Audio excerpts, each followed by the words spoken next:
जयपुर में मुख्यमंत्री कार्यालय में आयोजित राज्य उन्नति की चतुर्थ बैठक में मुख्यमंत्री भजनलाल शर्मा ने राज्य सरकार की विभिन्न चयनित परियोजनाओं, कार्यक्रमों और परियोजनाओं की प्रगति की समीक्षा की।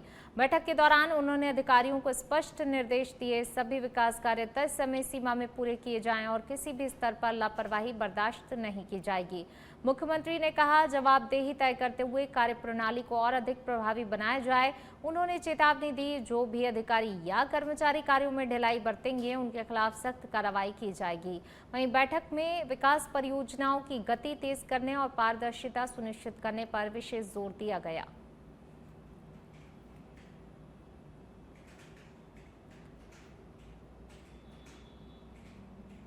और इसी बीच रुक करते हैं अगली खबर का। जयपुर से खबर, राजस्थान विश्वविद्यालय का दीक्षांत समारोह कल। समारोह को लेकर सभी तैयारियां पूरी कर ली गई हैं। सुबह दीक्षांत समारोह होगा, शाम को यूथ फेस्टिवल का आयोजन किया जाना है। उपराष्ट्रपति सीपी राधाकृष्णन मुख्य अतिथि के तौर पर कार्यक्रम में शिरकत करेंगे।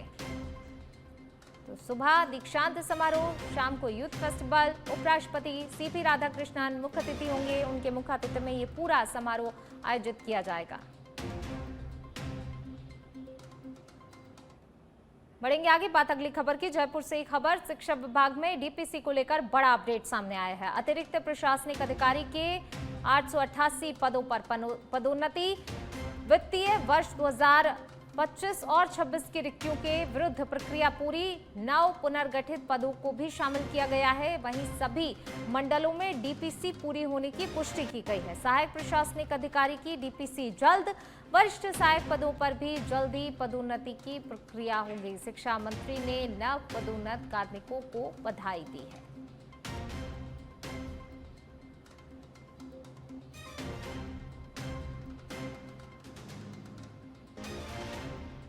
जयपुर से खबर, राजस्थान विद्युत विनियामक आयोग के कार्यालय में लगी आग। भीषण आग, बिल्डिंग में धुआं दिखाई दे रहा है और चारों तरफ धुआं फैलने से हड़कंप की स्थिति भी हो गई, जिसके बाद सभी अधिकारी कर्मचारी तुरंत ही बिल्डिंग से बाहर निकल आए। पूरी बिल्डिंग में ऊपर से नीचे तक धुएं का गुबार नजर आ रहा है। वहीं शॉर्ट सर्किट को कारण माना जा रहा है आग का।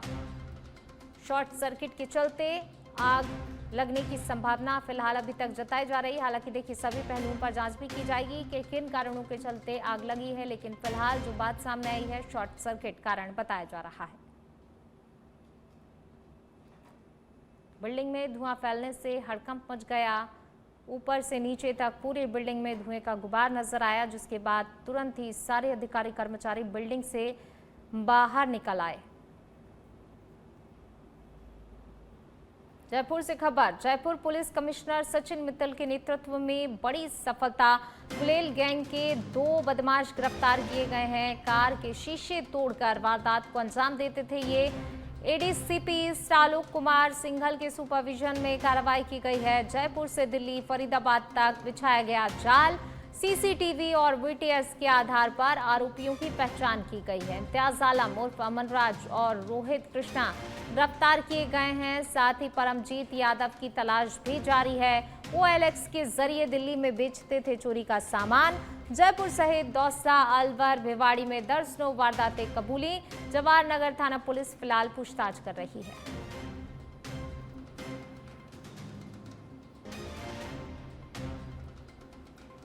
जयपुर से खबर, पीएमश्री विद्यालय का औचक निरीक्षण। शिक्षा विभाग सख्त है। अतिरिक्त मुख्य सचिव राजेश यादव ने व्यवस्थाओं का जायजा लिया है। गणगौरी बाजार और जंबारामगढ़ के विद्यालयों का निरीक्षण किया गया है। विद्यार्थियों से पढ़ाई और सुविधाओं पर बातचीत की गई है। कक्षाओं में गणित, विज्ञान, भूगोल से जुड़े सवाल पूछे गए हैं। मिड डे मील और अन्य सुविधाओं की भी जानकारी ली। स्वच्छता और शैक्षणिक गुणवत्ता पर सख्त दिशा निर्देश दिए गए हैं। गुणवत्तापूर्ण शिक्षा और समग्र विकास पर जोर है।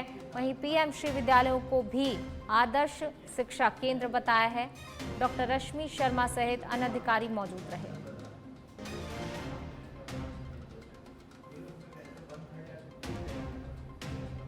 मिड डे मील और अन्य सुविधाओं की जानकारी ली गई है। यहाँ पर बातचीत की गई, व्यवस्थाओं को जायजा लिया गया है। स्वच्छता और शैक्षणिक गुणवत्ता पर सख्त दिशा निर्देश भी दिए गए हैं।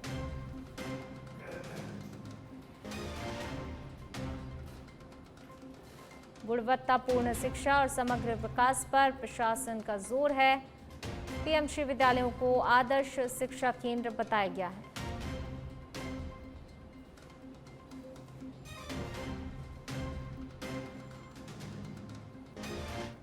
टोंक में 27 अप्रैल को प्रस्तावित भाजपा कार्यालय उद्घाटन और कार्यकर्ता सम्मेलन को लेकर तैयारियां अब तेज हो गई हैं। इसी क्रम में प्रभारी मंत्री हीरालाल नागर टोंक पहुंचे और कार्यक्रम स्थल का निरीक्षण किया। उन्होंने जिला कलेक्टर और पुलिस अधीक्षक सहित प्रशासनिक अधिकारियों के साथ बैठक कर व्यवस्थाओं की समीक्षा की।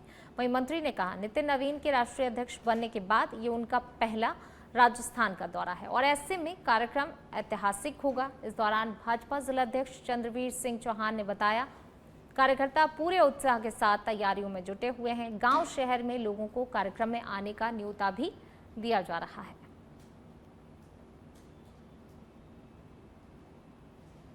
तो टोंक में भाजपा कार्यक्रम की तैयारियां तेज हैं। राष्ट्रीय अध्यक्ष का दौरा होना है और उससे पहले तमाम तैयारियां की जा रही हैं। नितिन नवीन के दौरे को कहीं ना कहीं जिस तरीके से तैयारियों को अंतिम रूप दिया जा रहा है, ऐतिहासिक बनाने की तैयारी है। पहला राजस्थान का दौरा है नितिन नवीन का राष्ट्रीय अध्यक्ष बनने के बाद और ऐसे में तैयारियां काफ़ी ज़्यादा भव्य की जा रही हैं।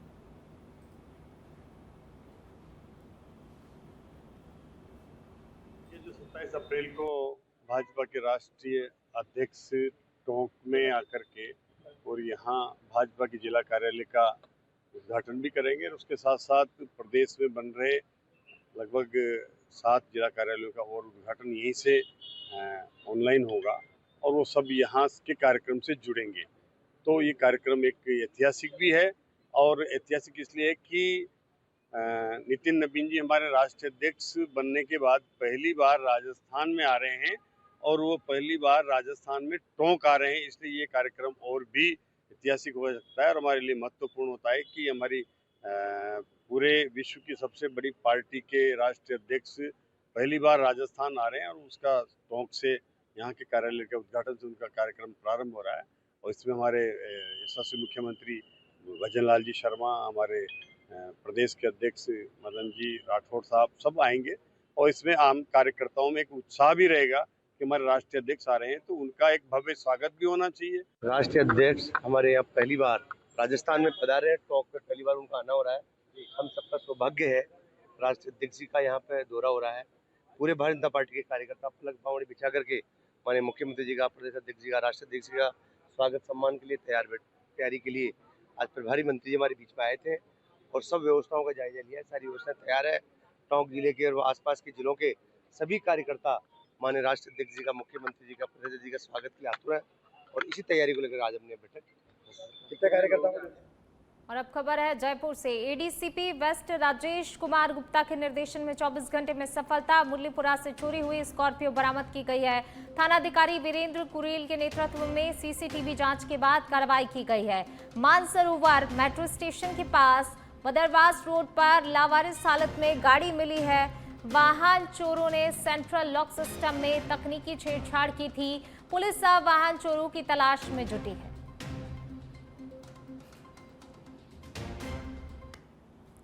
जयपुर में चोरी हुई स्कॉर्पियो बरामद कर ली गई है। 24 घंटे में पुलिस की त्वरित कार्रवाई देखने को मिली है। सीसीटीवी जांच से सुराग मिलने पर पुलिस को ये बड़ी सफलता हाथ लगी और देखिए 24 घंटे के अंदर ही वारदात का खुलासा हुआ। वाहन चोरों की तलाश हालांकि की जा रही है, लेकिन स्कॉर्पियो जरूर बरामद हुई है। चोरी हुई स्कॉर्पियो को पुलिस ने बरामद कर लिया है महज 24 घंटे में ही। भरतपुर जिले के कुम्हेर थाना क्षेत्र में सड़क हादसे में एक पैदल राहगीर की मौत हो गई। जानकारी के अनुसार नगला सवाई राम निवासी ढालचंद कुम्हेर बाजार से सामान लेकर अपने घर लौट रहा था, तभी गांव के पास रास्ता पार करते समय तेज गति से आ रही बाइक ने उसे टक्कर मार दी। हादसे में गंभीर रूप से घायल हो गया, जिसे उपचार के लिए आरबीएम अस्पताल ले जाया गया, जहां पर इलाज के दौरान उसकी मौत हो गई। वहीं इसकी सूचना मिलने पर पुलिस ने शव को मोर्चरी में रखवाकर पोस्टमार्टम के लिए भिजवाया और परिजनों को उसके बाद शव सौंप दिया गया। पुलिस मामले की जांच में जुटी है। दुर्घटना के कारणों का पता लगाया जा रहा है। ढालचंद की मृत्यु की सूचना हॉस्पिटल से मिली थी, आर्मी हॉस्पिटल से। उसके पोस्टमार्टम के लिए मैं आया हूँ। परिजनों ने बताया है कि शाम को कोई सड़क दुर्घटना में से चोट आने से इसकी मृत्यु हुई है अभी पोस्टमार्टम करा दिया गया है और भी जो भी डॉक्टर साहब के जो नतीजा रिपोर्ट आएगी उससे। एक्सीडेंट कहाँ हुआ था, कहाँ का मामला है? एक्सीडेंट घर के पास ही बता रहे हैं। मौके पर तो पुलिस कौन सी जगह गंगा सफाई ग्राम के पास ही? पास ही बता रहे हैं। और वो तो जब ये मर्ग दर्ज कराएंगे। सिरोही जिले के आबू रोड शहर को स्वच्छ और सुंदर बनाने के उद्देश्य से नगर पालिका ने विशेष स्वच्छता अभियान शुरू किया है। नगर पालिका के अधिशासी अधिकारी अनिल झिंझोनिया ने नागरिकों से अपील करते हुए कहा कि स्वच्छता केवल प्रशासन की जिम्मेदारी ही नहीं बल्कि हर नागरिक का कर्तव्य है। उन्होंने लोगों से हर गली, घर और आसपास साफ रखने और कचरा निर्धारित स्थानों पर ही डालने की अपील की है। इसके साथ ही दुकानदारों और व्यापारियों से भी अपने अपने प्रतिष्ठानों के आसपास साफ सफाई बनाए रखने को कहा है। नगर पालिका ने स्पष्ट किया, खुले में कचरा फेंकने से बीमारियों का खतरा बढ़ता है, शहर की छवि प्रभावित होती है। अभियान का उद्देश्य स्वच्छ शहर, स्वस्थ नागरिक का संदेश देना है। आबू रोड एक बहुत ही स्वच्छ और सुंदर शहर है। इसको अपने को स्वस्थ बनाना है, स्वच्छ बनाना है और जिससे नागरिकों की हेल्थ अच्छी रहे, अपना शहर सुंदर बने, यहाँ आने वाले हर नागरिक को एक अलग अनुभूति हो। तो इसलिए मैं शहर के सभी लोगों से ये अपील करना चाहता हूँ कि अपनी जिम्मेदारी को समझें, कचरा कचरे की गाड़ी में ही डालें, बाहर कचरा ना फेंकाएं, जिससे कम कचरे का उत्पादन हो और कम कचरे का निस्तारण करना पड़े। आज वर्तमान में सारे संसाधन लगाने के बावजूद भी हम शहर में कचरे से निजात नहीं पा रहे हैं। कचरा लगातार बढ़ता ही जा रहा है। लोगों के द्वारा सहयोग किया जा रहा है, लेकिन सभी के द्वारा सहयोग नहीं किए जाने के कारण आज भी कचरा बाहर से उठाने की नौबत आ रही है। कचरे की गाड़ियां शहर में हर वार्ड में आती है, फिर भी कचरा रोड पर मिलता है। तो ये एक तरीके से शहर की। जयपुर में हज 2026 के पवित्र सफर का आज 5वां दिन रहा, जहां हाजियों का 5वां जत्था राजस्थान हज हाउस पहुंचा और वहां से 429 यात्रियों को मक्का मदीना के लिए रवाना किया गया। राजस्थान हज वेलफेयर सोसाइटी के महासचिव शेख हाजी निजामुद्दीन ने बताया, हज कमेटी के सीईओ अबू सुफियान के निर्देशन में सभी व्यवस्थाएं सुचारू रूप से संचालित की जा रही हैं। हाजियों के दस्तावेजों की जांच के बाद उन्हें हज किट वितरित की जा रही है। इस वर्ष राजस्थान से कुल 4,572 हाजी सऊदी अरब जाएंगे और 28 अप्रैल तक लगातार फ्लाइट्स के जरिए जयपुर इंटरनेशनल एयरपोर्ट से उनकी रवानगी जारी रहेगी।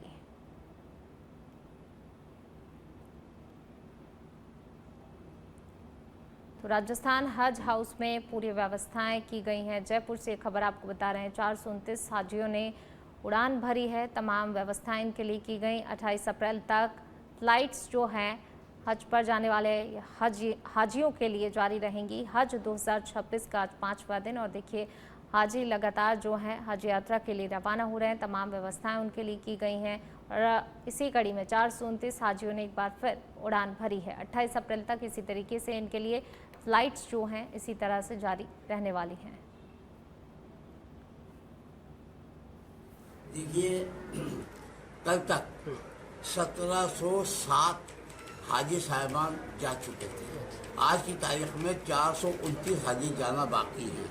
अब जो बकाया रहेंगे वो 1386 लोग बकाया हैं। वो इंशाल्लाह ताला जो दिल्ली भी है और बॉम्बे भी है वो सब जगह से निकल जाएंगे। इंशाल्लाह 4 फ्लाइटों में बकाया आज के अलावा 4 फ्लाइटों में सबको रवाना करेंगे। आज काफ़ी संख्या में हज कमेटी में यहाँ हज हाउस में हज यात्री पहुँचे, उनकी रिपोर्टिंग वगैरह टाइम पर हो रही है। बहुत अच्छे अंदाज में हो रही है, अल्लाह का शुक्र है। और आप ये देखें, जाएंगे वो कल, लेकिन उनको किट। डूंगरपुर जिले के सागवाड़ा थाना क्षेत्र के खड़गता गांव में सूने मकान में चोरी की बड़ी वारदात सामने आई है। जानकारी के अनुसार मंजू लता अपने परिवार के साथ महाराष्ट्र के पुणे में रहती हैं। इसी दौरान चोरों ने घर के ताले तोड़कर अंदर प्रवेश किया और अलमारियों को खंगालते हुए नकदी और जेवरात चोरी कर लिए।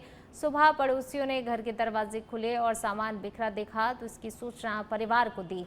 बाद में परिजन मौके पर पहुंचे। प्रारंभिक अनुमान के अनुसार घर से कैश और जेवरात चोरी हुए हैं। हालांकि वास्तविक नुकसान का आकलन परिवार के आने के बाद ही स्पष्ट होगा। पुलिस मामले की जांच में जुटी है और चोरों की तलाश जारी है। सागवाड़ा। ये मेरी मतलब बेटी जमाई का उनका मकान है और मेरे को सूचना मिली कि अभी यहाँ पे चोरी हुई है और ताले वाले टूटे हैं, यानी कि फाटक वाटक सारे खुले हुए हैं। तो हमने जैसे आकर देखा तो मतलब ताला वाला तो मतलब वो खोला गया है, मतलब तोड़ फोड़ कुछ नहीं दिख रहा है अंदर। बाकी अंदर से बहुत सा सामान गया, अब क्या गया है क्या नहीं वो मेरे को मतलब मालूम नहीं है। वो तो मतलब उनको ही मालूम है कि मतलब क्या गया क्या। डूंगरपुर से खबर है, जहां पर सागवाड़ा क्षेत्र के जिला अस्पताल में उस समय हलचल मच गई जब जिला कलेक्टर दिशुलदान ने अचानक से औचक निरीक्षण कर लिया। कलेक्टर ने अस्पताल पहुंचकर स्वास्थ्य सेवाओं, दवा वितरण व्यवस्था, साफ सफाई की स्थिति का गहनता से जायजा लिया।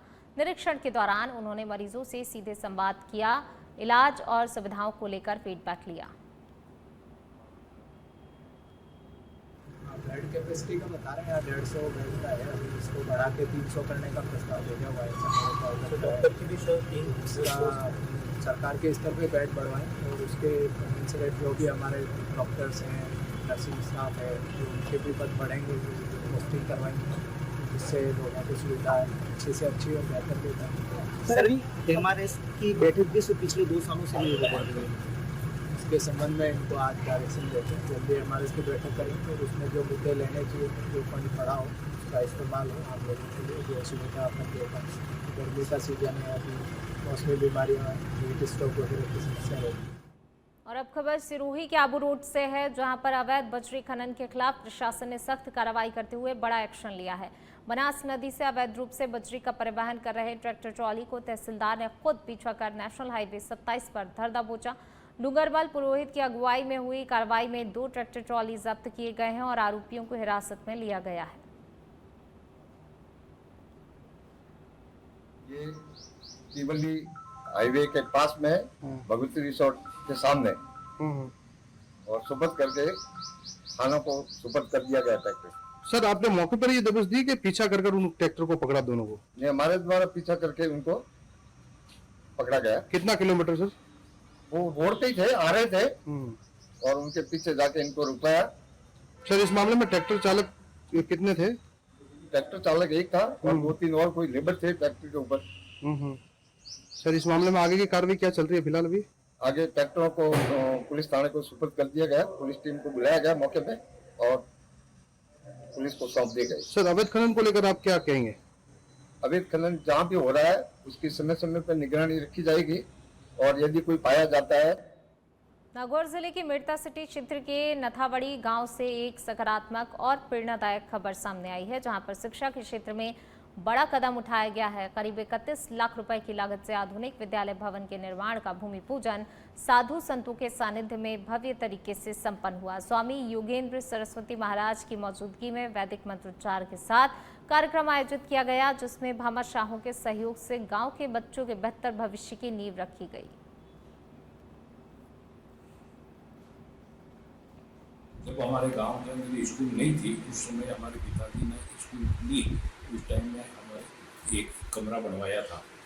वो कमरा जर्जर होने के बाद में नया कमरा और स्कूल बनाने की योजना बनाई गई। तो हमने माल साहब को और प्रशासन को कहा कि पूरी स्कूल का निर्माण भी हम करवाना चाहते हैं।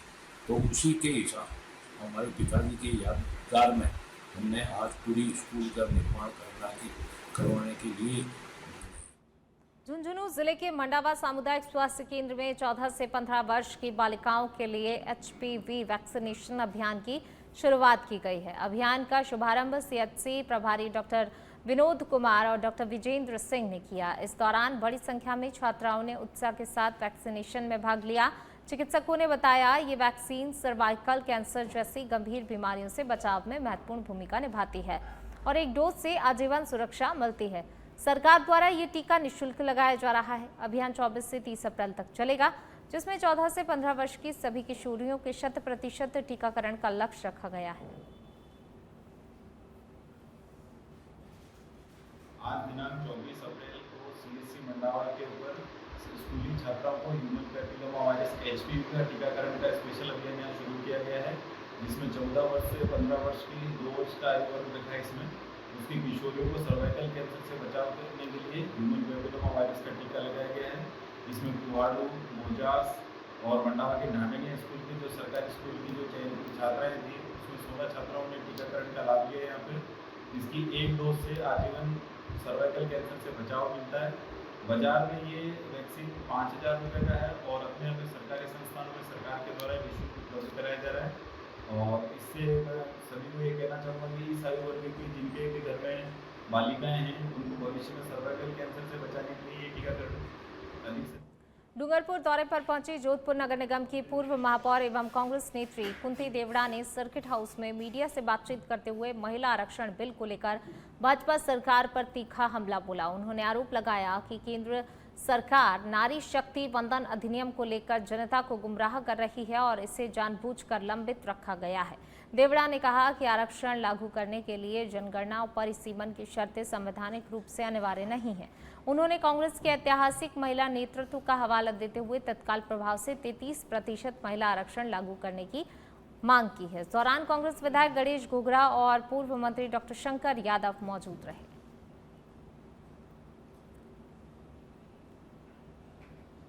भरतपुर में कांग्रेस की पूर्व मंत्री एवं राजस्थान कांग्रेस अनुसूचित जाति विभाग की प्रदेश अध्यक्ष ममता भूपेश ने जिला कांग्रेस कार्यालय में प्रेस वार्ता कर केंद्र सरकार पर तीखा हमला बोला। उन्होंने महिला आरक्षण बिल नारी शक्ति वंदन अधिनियम को भाजपा का जुमला बताते हुए कहा, इसे पारित किए 3 साल बीतने के बावजूद लागू नहीं किया गया है। ममता भूपेश ने आरोप लगाया, बिना जनगणना और परिसीमन के भाजपा इस कानून में बदलाव करना चाहती है। उन्होंने कांग्रेस सरकारों के दौरान महिलाओं को मिले 73वें और 74वें संविधान संशोधन का हवाला देते हुए महिला सशक्तिकरण के कार्य गिनाए।